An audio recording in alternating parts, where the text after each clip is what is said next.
Welcome to Sweet Life Beat Life. We hope this video helps. Start by gathering tools and the exact replacement bulbs or LED kit so you don't interrupt the job.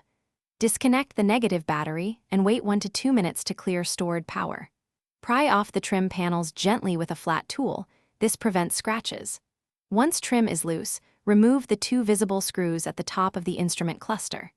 Make sure to support the cluster as you loosen screws so it doesn't drop or stress the wiring harness. With screws out, pull the cluster forward about 3 to 5 inches until the harness reaches its limit. You'll feel locking tabs on each connector. Depress them and unplug each harness. Label them if you want to avoid confusion. For incandescent bulbs, twist the bulb sockets counterclockwise to remove.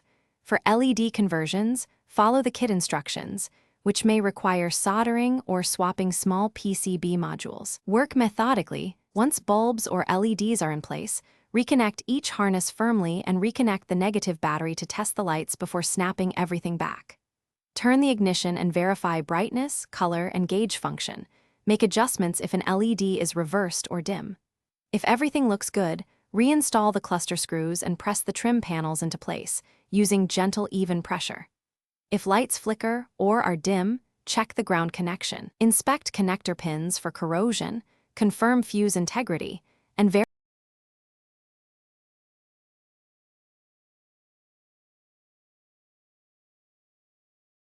Thanks for watching. Consider subscribing if we helped you.